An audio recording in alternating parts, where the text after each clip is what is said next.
Good evening, and welcome. Don't take the back. We amuse ourselves. Somebody's got to. I am Mr. Chest, and this is Dojo. Dojo. And tonight, we have for you a thrilling and compelling story to tell. It is the story, the timeless classic. It is called the NFL. Made a rhyme. How about that? Alright, so we got a couple things to shoot off first, and we will get to that in just 1 second. Gotta set up the timer here. So that way we don't keep talking and then cuts out on us and switches over. Alright, so first thing to talk about this week in the NFL. The Texans tell Andre Johnson that he won't even start next season. Coach tells him that he'd be lucky to catch 40 balls. No lie. You can see it for yourself on NFL.com. They allowed him to seek a trade, and from what I hear, possible target landing spots are the Indianapolis Colts and Seattle Seahawks. I, for one... What's this? Sorry, folks. I, for one, think the Indianapolis Colts would be a great fit for him because Andrew Luck, as we all know, loves chunking the deep ball. Alright? So, and Andre Johnson is a deep ball guy. In fact, one reason they suggest that he kind of disappeared in the offense last year is because Ryan Fitzpatrick is kind of a dink and dunk kind of guy and doesn't really chunk the long ball. He has a great beard, though. He does have a ferocious beard. What's your take on this, Joe? Seattle? Colts? Somebody else?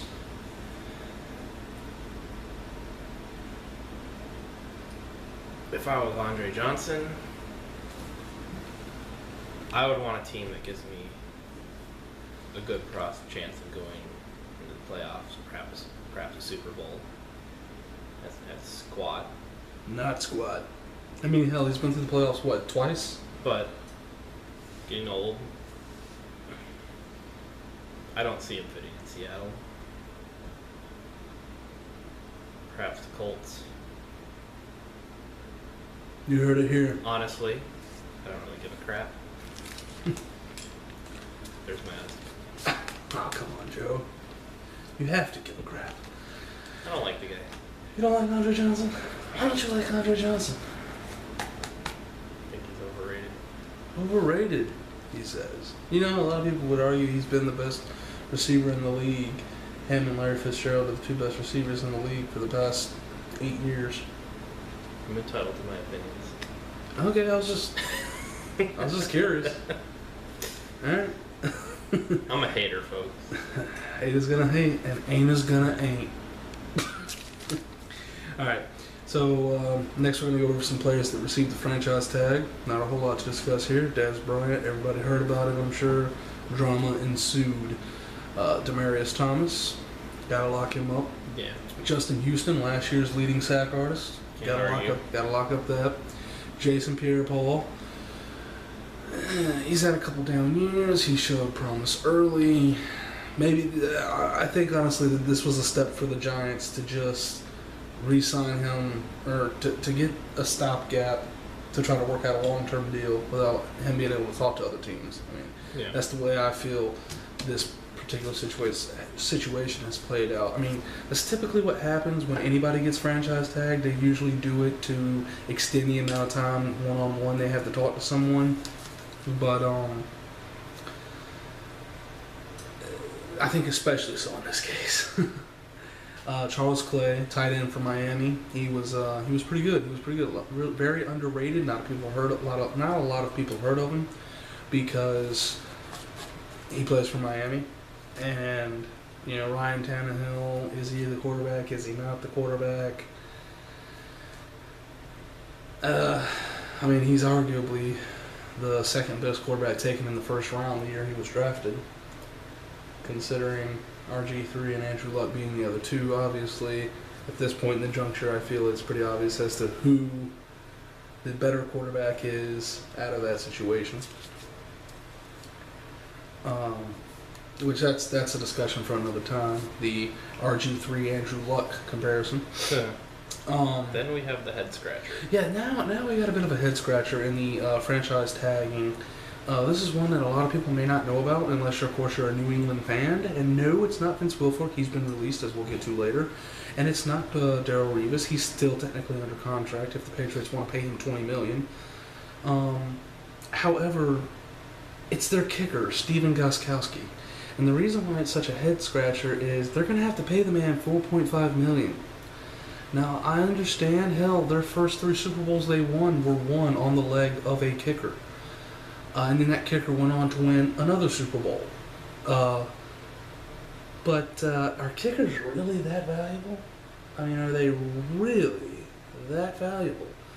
$4.5 million. I mean, that's like half what Jordy Nelson makes on average a year. And Jordy's obviously Jordy is arguably a top 10 receiver in the league. That to me is a lot of money to be shelling out for a kicker. I mean, especially when you're trying to re-sign guys to more manageable contracts like Darrelle Revis.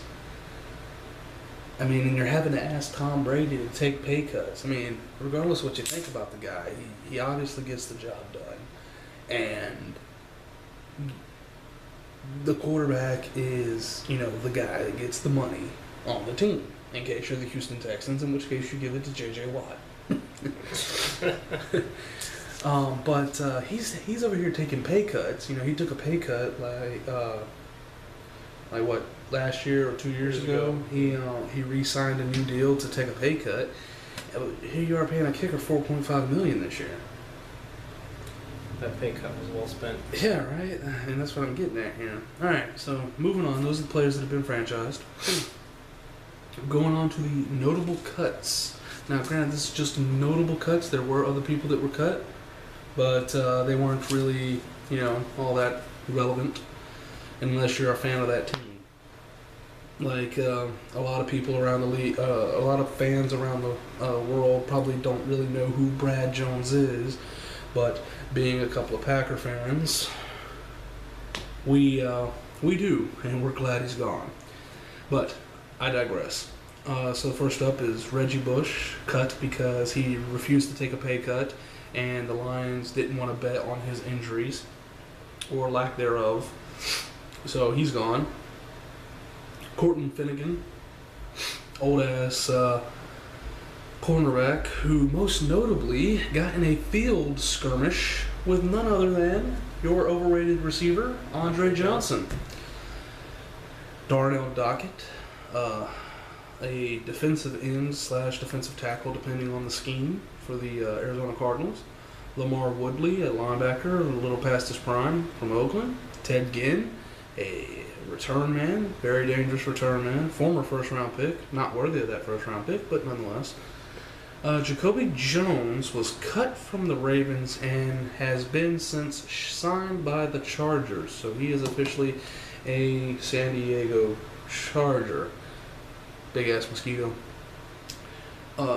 A.J. Hawk, a lot of people probably heard about that. He's the leading tackler in Packers history. Now, that's something I want to touch on real quick. A lot of people don't realize the NFL has only been tracking tackles since 2002. So Ray Lewis has 1,300 tackles, but that's not including one of his most successful years, the year they won the Super Bowl. So, is he Green Bay's all-time leading tackler? Yes, but who the hell knows? I mean, the kid's got 900 and some odd tackles, but I mean, shit, I am drawing a blank. Is it Nitsky? Ray Nitsky, yeah. I mean, who's to say he didn't have 1,500? Steven Jackson was released. Older guy, not a lot of juice left, and he's not exactly an Energizer Bunny. Kerry Williams, Bradley Fletcher, they were both cut. Very understandably so. In fact, I'm pretty sure Eagles fans across the United States are clamoring in joy at the sound of that, much like we were when we heard Brad Jones is gone. Brian Hartline, a staple in Miami for quite some time. Harry Douglas, the slot receiver for Atlanta. And lastly, we have Greg Little on this one. Did very little. Greg Little, he was with the Browns for a while, and this year when he signed with Cincinnati, he made it a point to come out and say that the Browns never gave him a shot, or the Browns underappreciated him. He was going to make him regret it. Here's how he made him regret it. 6 receptions for 69 yards. No, that's not in the game he played against Cleveland Browns. That was his entire season. Yeah. Entire season. Very regrettable. Yeah. But some other notable cuts. Vince Wilfork was released, and so was Lance Briggs. I think Vince Wilfork should probably find work pretty quickly. He's still a hell of a player. And honestly, I wouldn't be surprised to see somebody like Green Bay pick him up. I mean, he's around the same age Julius Peppers was when we picked him up. And he can bring that stopgap performance He'll be necessary. like Gilbert Brown in the good old days. Yeah, Gilbert Brown.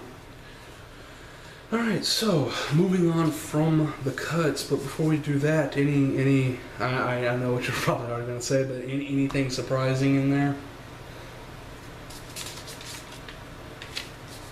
In those cuts? I guess maybe a little surprising that you get rid of Will Fork, but getting older. Yeah, he's getting older, and he You was start looking towards the future. and his salary was, quite exponential. All right, so moving on. Exciting news in the NFL this week. At the Auburn Pro Day, Corey Grant ran a 4.25 40. A freaking 4.25. This kid wasn't even invited to the combine. So as the analyst at NFL Network would say, you got to go digging in the tape. He only had 150 career carries behind Cameron Artis-Payne. So you got to go back and figure out why. Now, it's not always because the kid didn't have talent. Look at it this way. In fact, just this year we had a pair of rookies out of LSU, Jeremy Hill and Alfred Blue. All right, both of those guys came from the same backfield. Alfred Blue, much like this Corey Grant fella, didn't have a lot of attempts. Jeremy Hill, like Cameron Artis-Payne, was the linchpin of that running back staple. Jeremy Hill comes out, has an expected good rookie season, but then here comes Alfred Blue, subbing in for Houston Texans running back Arian Foster. Yes, Arian Foster. Comes in subbing for Arian Foster, and what do you know? He has a couple of good games. Not enough to unseat Arian Foster as the running back in Houston, but damn good enough to qualify, okay, dude, you were definitely in as our backup. So, just because the guy didn't get his opportunities doesn't mean he's not going to play, come out and be an all-star. Another example of this, not as quite as successful, arguably, is the Darren McFadden, Felix Jones, Peyton Hillis backfield. All three of these guys played together in Arkansas. They all shared the backfield. Everybody knew about Darren McFadden, and everybody knew, to a lesser extent, about Felix Jones. Nobody, and I mean nobody, really knew, except for obviously Arkansas fans, about Peyton Hillis. Peyton Hillis comes out, they convert him to a fullback, make him do all this, but then finally they give the kid a chance at halfback, and he comes out and he has like a 1,300-yard rushing season, gets Madden cover and all this other stuff. But if anything, that proved anybody can be a one-hit wonder, which is why I offer caution to those out there courting Justin Forsett right now. Not only is this kid a one-hit wonder at this point, I keep saying kid, these guys are older than I am. Not only is this guy a one-hit wonder at this point in his career, but it took him like 7 or 9 years somewhere in that range to finally hit it. I think it's actually like 9, because if I'm not mistaken, he was the Cal running back before Marshawn Lynch. So it has taken him this long to finally break 100 yards. You're gonna go pay this man some money?